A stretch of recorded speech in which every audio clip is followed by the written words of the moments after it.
જય માતાજી મિત્રો, ઘણા પૂછતા હોય છે કે આ ક્ષત્રિય સમાજમાં ખાંડું કેમ જાય છે જાનની જગ્યાએ. હવે એમાં ઇતિહાસ છે ભાઈ. પહેલાના જમાનામાં લૂંટનો બહુ ત્રાસ હતો.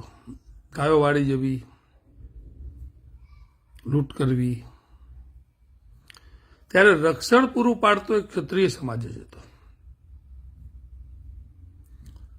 હવે પહેલાના જમાનામાં આટલા ઝડપી સાધનો તો હતા નહીં. સમજી લો, ભાવનગરથી કચ્છ જાન જવાની હોય તો 8-10 દિવસ જવામાં થાય, 8-10 દિવસ આવવામાં થાય, અને એ વખતે 5-5, 10-10 દિવસ જાનો રોકાતી.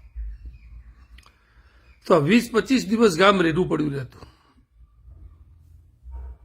ઘણા એવા કિસ્સા આપણા ઇતિહાસમાં છે કે લગ્નના ચોરીમાંથી ક્ષત્રિય સમાજના દીકરાએ શેડા કાપી અને ગાયોની વારે ચડવું પડતું.